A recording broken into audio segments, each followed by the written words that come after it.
Thank you all for having me here today. I am excited to speak to you about unlocking the human potential in the age of AI. My name is Aubrey Schmalle. I am a sensory integrative occupational therapist, and I've developed my expertise over the last 20 years.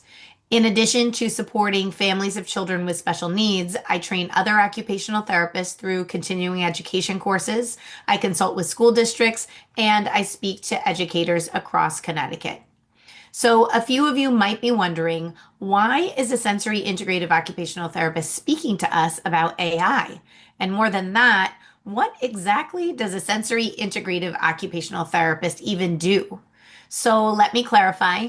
My work revolves around observing how neurodiverse children interact with the sensory rich world around them. I help them adapt to life's challenges and empower them to become the best versions of themselves. Over the past 15 years, I've witnessed a significant shift in our youth, their development, and their struggle in acquiring essential life skills, partly because of the high use of technology in everyday life. So I'm going to share my slide deck, and first I want to take a look at some numbers.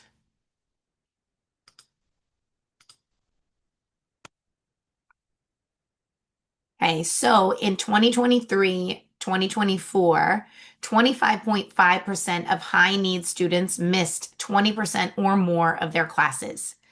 In Connecticut, the percentage of children needing special education services surged from 12% before COVID to over 16.3%, increasing by 2.5% annually.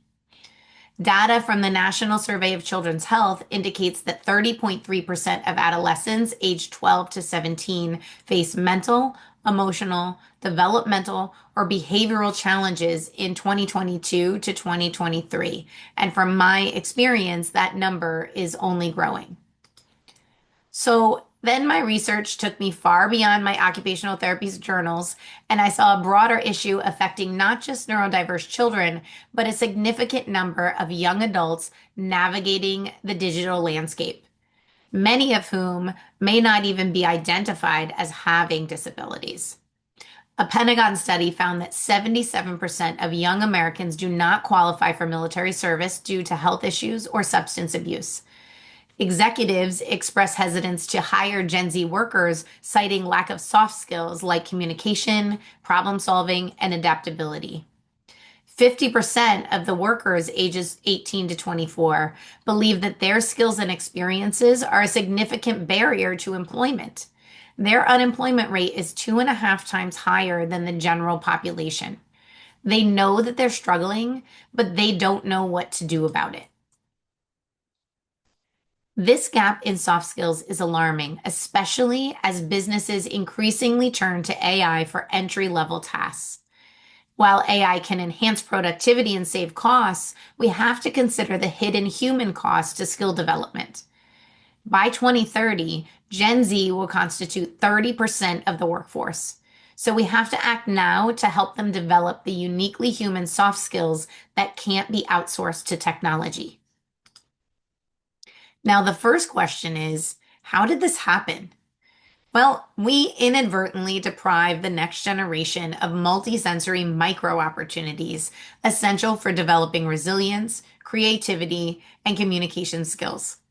We actually have no idea how many micro opportunities we need to develop and refine these skills. But we do know that it's a lifelong process.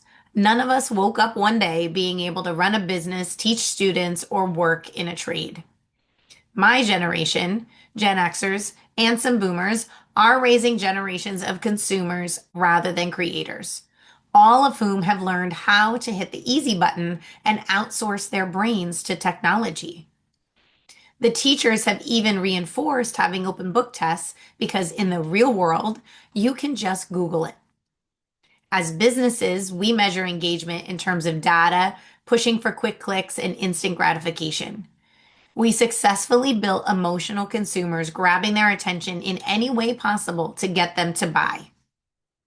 So, what does the experience look like for Gen Z and Gen Alpha when it comes to development? We've wired them for distraction. We hijacked their dopamine systems to drive sales.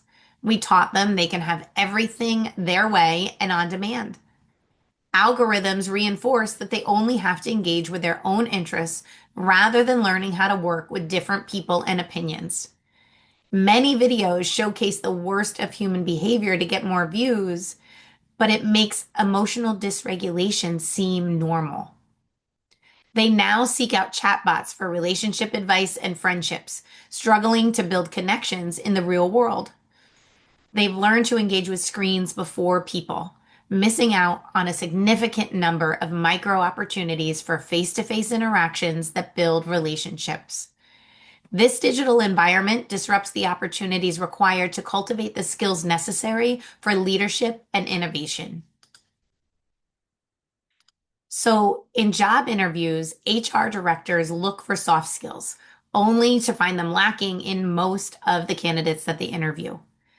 Many adults are entering the workforce with diplomas that have been earned through modified grading, open book tests, or even the assistance of AI tools like ChatGPT. The essential skills, communication, teamwork, emotional intelligence, aren't developing. Simultaneously, entry-level roles are diminishing with companies aiming to hire supervisors of AI while outsourcing entry-level work to technology that can build things faster and in many cases better than an entry-level human employee. Use of AI is only going to grow in the coming years, so we need to start thinking about how to ensure that the human workforce can adapt to this shift and build the skills they need for the future. While our generation benefited financially from all these tech innovations, we need to ask ourselves how we're setting up future generations to take over industries when we decide that it's time to retire. Recent shifts in educational models give us the first insights into the path forward. The new AI schools in the US aren't successful because of the 2 hours they spend online using AI, but rather because of the 4 hours that they spend in hands-on, interactive learning to accomplish goals and build real-world skills. Countries like Sweden reverted back to paper and pencil this school year after seeing significant drops in test scores from tech use. China mandated outdoor activities this year to counteract the rising vision deficits stemming from excessive screen time. So, one of the first steps that we can take as generations that built this digital consumer economy is self-reflection. How are we engaging with technology and limiting the number of times we connect with and mentor the next generation?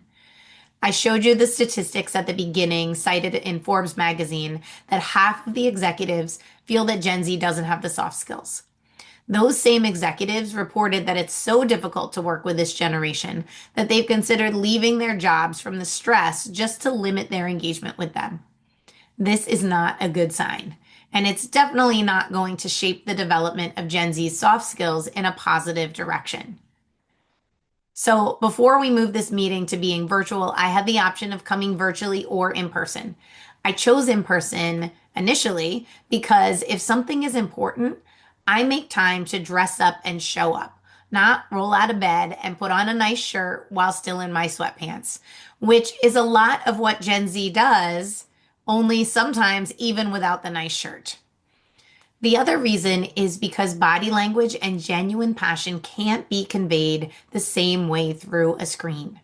Some of the missed micro opportunities that we get from meeting in person are things like opportunities for small talk, side conversations for connection, and relationship building.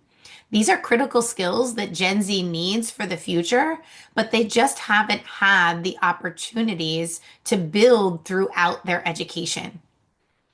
Now, high schoolers are very aware that AI resistant jobs are what they need to have in the future. Yet they see little preparation from their schools to give them the skills to make this possible.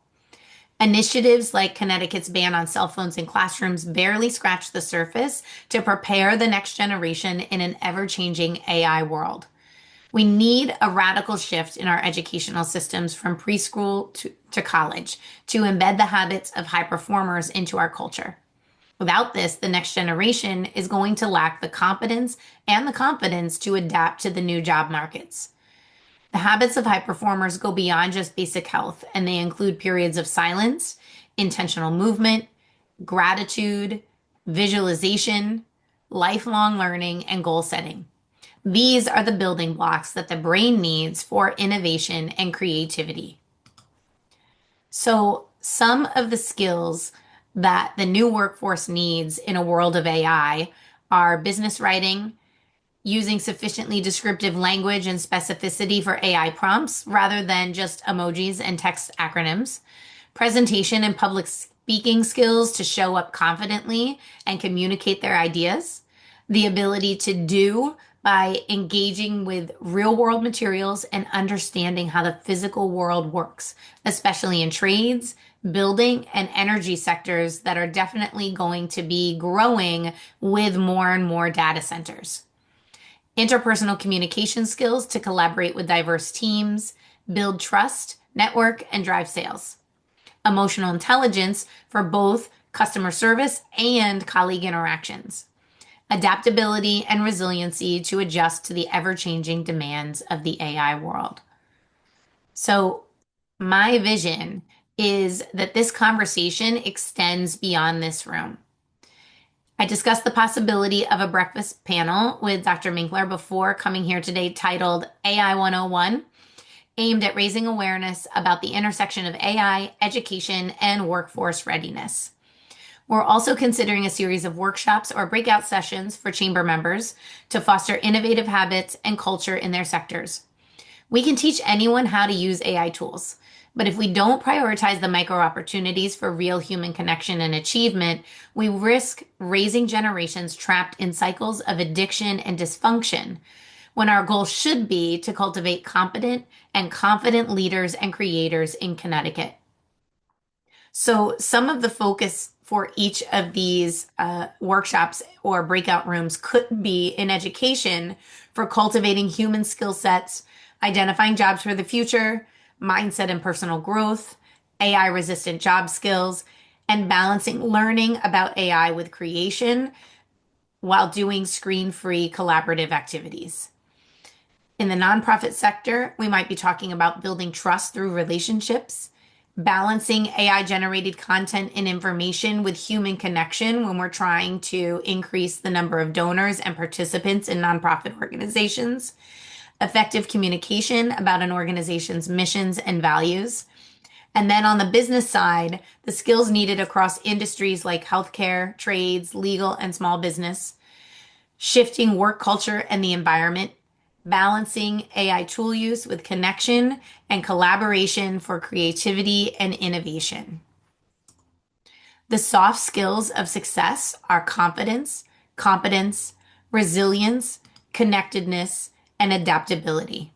And I strongly feel that these are things that can be cultivated in the next generation, regardless of their level of neurodiversity, to build a better future.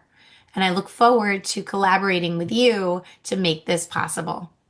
Thank you for your time today. Again, my name is Aubrey Schmalle, and I think you'll also be receiving my contact information if you want to get in touch with me for future ideas and collaborative events. Thank you so much.